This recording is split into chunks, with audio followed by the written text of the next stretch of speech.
Hello my dear SSC examinees 2026।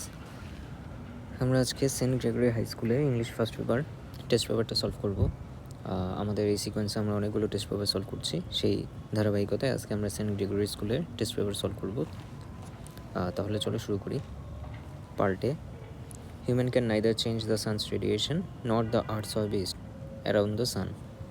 তাহলে human can neither change নর এটা একটা ফ্রেজের মতো, অর্থাৎ এটাও না ওইটাও না। Human can neither change the sun's radiation, হ্যাঁ, সূর্যের যে অতিবেগুনি রশ্মি, সূর্যের যে তেজস্ক্রিয়তা, মানুষ এটা চেঞ্জ করতে পারবে না। নট দ্য আর্থস অরবিট, এবং আর্থের অরবিট মানে হচ্ছে কক্ষপথ, রেডিয়েশন মানে হচ্ছে তেজস্ক্রিয়তা।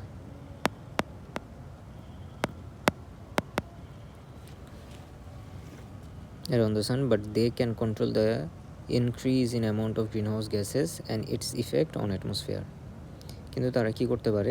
কন্ট্রোল করতে পারে, নিয়ন্ত্রণ করতে পারে the increase of the amount of green house gases. যে পরিমাণ গ্রিন হাউস গ্যাস প্রডিউস হচ্ছে সেই অ্যামাউন্টটা তারা কন্ট্রোল করতে পারে। And it's effect on atmosphere, এবং পরিবেশের ওপর তার প্রভাবটাকে সে কন্ট্রোল করতে পারে। ইফেক্ট হচ্ছে প্রভাব, অ্যাটমসফিয়ার হচ্ছে জলবায়ু, হ্যাঁ, জলবায়ু বা আবহাওয়া। জেনারেলি ওয়েদারের ইংরেজি হচ্ছে আবহাওয়া, অ্যাটমসফিয়ারকে জলবায়ু বলা হয় বা বায়ুমণ্ডল বললে আরও সুবিধা হয়, আরও ভালো হয়।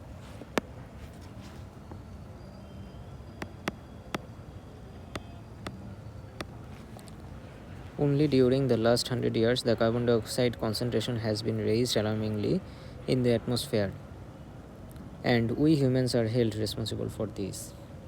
তাহলে কেবল গত কয়েক শতক ধরে কনসেন্ট্রেশন অফ কার্বন ডাইঅক্সাইডের ঘনত্ব, কনসেন্ট্রেশন হচ্ছে ঘনত্ব মানে amount, have been raised alarmingly, খুবই ঝুঁকিপূর্ণভাবে, অ্যালার্মিংলি হচ্ছে ঝুঁকিপূর্ণভাবে বৃদ্ধি পেয়েছে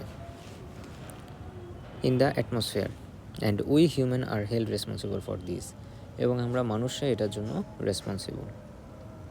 রেসপন্সিবল মানে দায়ী।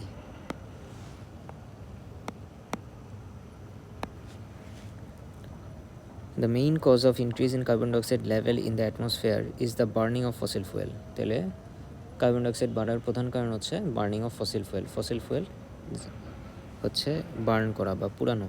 ফসিল ফুয়েল হচ্ছে জীবাশ্ম জ্বালানি।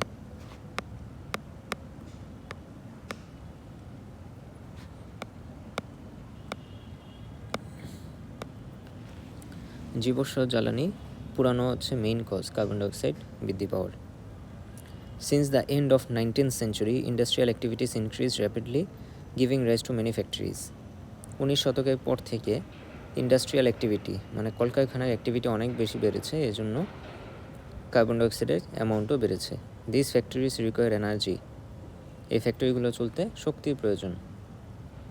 Which was produce through the combustion of coal, যেটা প্রডিউস করা হয়েছিল থ্রু দ্য কম্বাশন মানে হচ্ছে দহন, মানে পুরানো। কম্বাশন অফ কোল হচ্ছে কয়লা পুড়িয়ে এনার্জি নিডটা মেটানো হতো। Besides coal, the other sources of energy such as mineral oil, natural gas are also burned to heat our houses, run cars and airplanes, or to produce electricity. তাহলে কোল ছাড়াও বিভিন্ন mineral oil, natural gas এগুলোও পোড়ানো হতো আমাদের দৈনন্দিন কাজগুলো করানোর জন্য। Nowadays about 85 million barrels of crude oil are burned daily. বর্তমানে 85 million barrel of crude oil হচ্ছে কি বলা যায় এটাকে, যে ওয়েলটা আছে, অর্থাৎ অপরিশোধিত তেল। ক্রুড অয়েল হচ্ছে অপরিশোধিত তেল।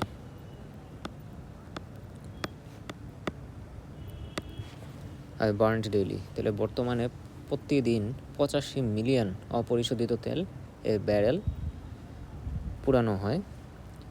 এভরি টাইম এ ফসিল র material is burn it releases carbon dioxide into the air. যতবারই ফসিল র ম্যাটেরিয়াল বার্ন করা হবে, যতবারই জীবাশ্ম জ্বালানি পুরানো হবে, ততবারই কার্বন ডাইঅক্সাইডের অ্যামাউন্ট বাড়বে। Therefore, it is clear that more and more greenhouse gases like carbon dioxide are being generated world wide by humans. যার ফলে এটা পরিষ্কার হয় যে more greenhouse gases like carbon dioxide are being generated, আরও বেশি বেশি গ্রিন হাউস গ্যাস, কার্বন ডাইঅক্সাইডের মতো আরও গ্রিন হাউস গ্যাস প্রতিদিন তৈরি হচ্ছে। মোreover, we are also strengthening the greenhouse effect by deforestation, which means cutting down of trees. এমনকি আমরা এই গ্রিনহাউস ইফেক্টটাকে আরও স্ট্রেংথেনিং করতেছি, আরও শক্তিশালী করতেছি বাই ডিফরেস্টেশন মানে গাছ কেটে ফেলা, which means cutting down of trees. Every year enormous area of forest are destroyed by people to obtain wood and to clear region for mining and create pasture. তাহলে প্রতি বছরই হিউজ অ্যামাউন্টের গাছ কাটা হয়, বন উজাড় করা হয়, টু অবটেইন উড কাঠের জন্য, অথবা মাইনিং ফ্যাক্টরি বানানোর জন্য, অথবা মানুষের বাসস্থান তৈরি করার জন্য। This loss of the forest causes dual problem মানে দুই ধরনের সমস্যা। দুই সমস্যা, গাছ কেটে ফেলা দুইটা সমস্যা করে। Tree that are burned up to release large amount of carbon dioxide gas into the air. On the other hand, as forests absorb a lot of carbon dioxide from the air and delivered oxygen instead, we also destroy an important storehouse of carbon dioxide when we clear forest. তাহলে বলতেছে যখন গাছ পুরানো হয় তখন সেটা carbon ডাইঅক্সাইডের amount বাড়ায়, আবার যখন ফরেস্ট যে হচ্ছে কার্বন ডাইঅক্সাইডকে শোষণ করে নেয় নিজের খাবারের জন্য, যখন ওই ফরেস্ট থাকে না তখন এই কার্বন ডাইঅক্সাইড এর স্টোর করার মতো কেউ থাকে না। দুইভাবে হচ্ছে সে কার্বন ডাইঅক্সাইডের অ্যামাউন্ট বাড়াইতে